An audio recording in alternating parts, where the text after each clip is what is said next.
သားလေးတွေအတွက်ကအသက်25နဲ့35ကြားဆိုတာက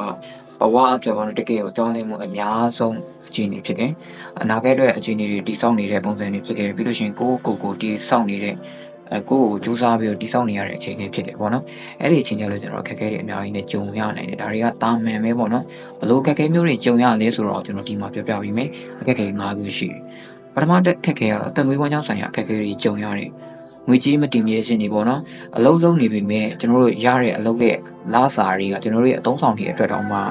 လောင်းငါခြင်းမရှိတဲ့အခါကျတော့ကျွန်တော်တို့တွားခြင်းတွေအိမ်မက်တွေစီကိုအကောင့်တွေပေါ်ဖို့ဆိုတာကနည်းနည်းလက်လန်းမမီကိုအခက်အခဲဖြစ်တယ်ပေါ့နော်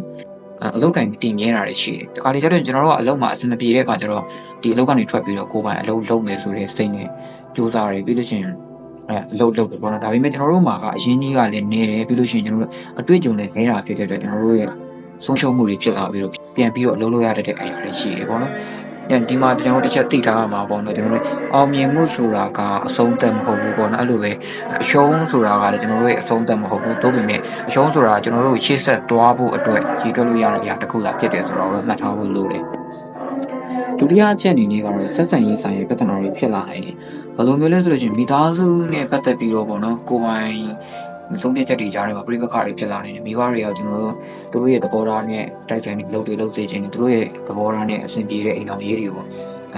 ုအိမ်တော်ပြုစေခြင်းတွေပေါ့နော်အဲ့ဒီခါကျလို့ရှိရင်ကိုဖြစ်ရှင်တဲ့အိမ်မက်တွေနဲ့ကိုသွားခြင်းတဲ့ပုံစံတွေအတွက်ချုပ်ကင်ခံရတာဖြစ်တဲ့အတွက်အချိန်ချင်းမှလည်းအဆင်မပြေဖြစ်ကြတယ်နောက်တစ်ခုကအခြေရပြဿနာတွေလည်းဒီချိန်မှာဖြစ်တယ်ကျွန်တော်တို့ပေါ့နော်ရီမန်းချက်လည်းမရှိဘူးမျောလင်းချက်တွေလည်းမရှိဘဲနဲ့တူကိုတူနားလည်မှုမရှိတဲ့ချက်ချင်းမြတ်တာတွေကဆုံးရှုံးသွားဖို့များတယ်ပေါ့နော်အဲ့ဒီအခါကျလို့ရှိရင်ကျွန်တော်တို့တခုဆိုးတာကဆုံးရှုံးသွားလိုက်တဲ့အခါကျကျွန်တော်တို့မှာစိတ်ပိုင်းဆိုင်ရာထိခိုက်မှုတွေအများကြီးဖြစ်စေနိုင်တယ်ပေါ့နော်ဒီမှာမှတ်ထားရမယ့်အရာကဘဝမှာဘယ်အရာကအနာကျင်ဆုံးလဲဆိုလို့ရှိရင်တစုံတစ်ယောက်ကိုဆုံးရှုံးတဲ့ထိအောင်ချစ်လိုက်တဲ့အခါမျိုးမှာအနာကျင်ရဆုံးဖြစ်လာလိမ့်မယ်တတိယတစ်ချက်အနေနဲ့ကတော့ကျွန်တော်တို့ကိုနဲ့ပြန်ပြီးတိုက်ပွဲဝင်ရတာမျိုးဆိုဝါမျိုးဖြစ်တာပေါ့နော်မဖြစ်သေးတဲ့အိမ်မက်တွေနဲ့ပေါ့နော်ကျွန်တော်တို့ဒီကြားထဲမှာအဆင်မပြေတာတွေဖြစ်လာတဲ့အခါမှာကျွန်တော်တို့အနေနဲ့ဘာလို့တော့ရမလဲဆိုတာကိုသိနေတတ်တဲ့အနေအထားမျိုးရှိတယ်တစ်ဖက်ကကျတော့ကျွန်တော်တို့က career တစ်ခုကိုတည်ဆောက်ဖို့ကြိုးစားနေတဲ့အချိန်တစ်ဖက်ကလည်းကျွန်တော်တို့ကမိသားစုရဲ့စာဝန်နေရေးကိုတည်နေရတယ်ဆိုလို့ရှိရင်အဲ့ဒီကြားထဲမှာကျွန်တော်တို့ကအဆင်မပြေမှုတွေစိတ်အားကဘာလို့အတက်ကြတွေဖြစ်နေပြီးတော့ဒါမှစိတ်တက်ကြတာတွေပါဖြစ်လာနေတယ်ပေါ့နော်အဲ့ဒီအခါကျလို့ရှိရင်ကျွန်တော်တို့အနေနဲ့ဒါကိုလည်းပုံမှန်အနေထားပဲကျွန်တော်ဒီဟာကိုဘယ်လိုဖြေရှင်းရမလဲဆိုတာကိုပဲစဉ်းစားရလိမ့်မယ်ပေါ့နော်နံပါတ်4အချက်အနေနဲ့ကတော့လူမှုအတိုင်းဝိုင်းပတ်ဝန်းကျင်ပေါ့နော်ကိုယ့်ရဲ့ဘေးပတ်ဝန်းကျင်နဲ့အရှင်တဲ့ကိစ္စတွေကိုမလုပ်ဖို့ပါဒီမှာကျွန်တော်တို့ဘယ်လိုတတိထားလို့ရမလဲဆိုလို့ရှိရင်ကျွန်တော်တို့က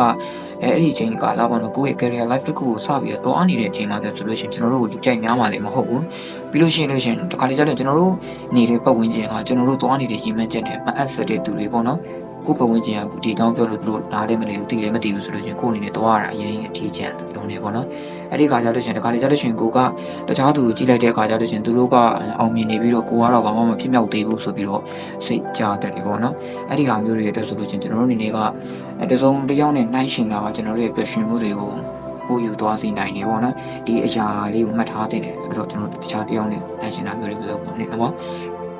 ်နံပါတ်5အနေနဲ့နောက်ဆုံးချက်အနေနဲ့ကတော့ကျွန်တော်မိုက်ကဆိုစူးစမ်းဖို့လိုတယ်ပေါ့နော်တခါတလေကြားလို့ရှိရင်ကျွန်တော်တို့ပေါ့နော်တခုခုကို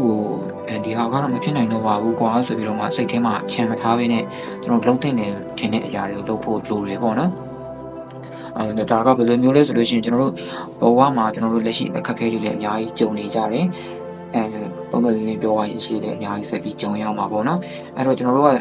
ဒီစုတောင်းမယ်ဆိုလို့ရှိရင်တော့မှပေါ့နော်ပို့ပြီးတော့လေကူလာဖို့စုမတောင်းမင်းနဲ့ကျွန်တော်တို့ကိုပို့ကောင်းလာဖို့ပဲစုတောင်းရမယ်ပေါ့ဒါကိုဗုဒ္ဓဘာသာအမြင်အနေနဲ့ပြောရမယ်ဆိုလို့ရှိရင်ဒုက္ခတွေနဲ့မကြုံဖို့စုမတောင်းဘူးပေါ့နော်ဒုက္ခတွေနဲ့ကြုံလာရရင်သာရေရင်ဆိုင်နိုင်ရတဲ့လေသူဖြစ်ပါလေဆိုပြီးစုတောင်းတဲ့ဟာမျိုးပေါ့ဒီလိုဟာမျိုးပြောတာပါဒီလိုຢာတွေကအသက်25နဲ့35အတွင်းမှာရှိတဲ့ယောက်ျားလေးတွေမှာဖြစ်နေရတဲ့ကိစ္စတွေပေါ့နော်ပြဿနာတွေကဆိုတော့ဒီကိစ္စတွေနဲ့ပတ်သက်ပြီးတော့ကျွန်တော်အနေနဲ့နောက်ကြပေါ့နော်25 35ဆိုတဲ့ podcast လေးကိုဆက်ပြီးလုပ်သွားပေးပါမယ်လက်ရှိအနေနဲ့အခုအနေနဲ့ခက်ခဲနေတဲ့အရာတွေရှိတယ်ဆိုလို့ရှိရင်လည်း comment မှာမငယ်လို့ရတယ်တချို့ကိုပြောချင်တဲ့အကြောင်းအရာတွေရှိတယ်ဆိုလို့ရှိရင်လည်းပြောလို့ရတယ်ပေါ့နော်အားလုံးအဆင်ပြေကြပါစေ